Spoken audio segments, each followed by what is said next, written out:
जय जिजाऊ जय शिवराय. आपण आज उपवासाचा झुणका कसा करायचा ते बघूया. हे सर्व साहित्य आपण मिक्सरला लावून घ्यायचं. याच्यामध्ये खोबरे, मिरच्या, कोथिंबीर आणि शेंगदाण्याचे कूट आहेत. शेंगदाण्याच्या कुटाऐवजी आपण शेंगदाणेसुद्धा वापरले तरी चालतील. हे आपण पेस्ट करून घेतले. कढईमध्ये थोडंसं तेल टाकून घ्या. त्याच्यामध्ये थोडंसं जिरे, आपण तयार केलेली पेस्ट ओतायची. ती छान अशी भाजून घ्यायची. त्याच्यामध्ये थोडंसं गरम पाणी ओतायचं आणि आपणाला हवे तेवढं गरम पाणी ओतून त्याला उकळी आणायची. त्याच्यामध्ये थोडंसं मीठ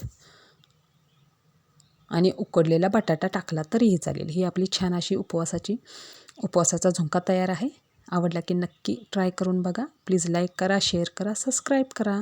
थँक्यू.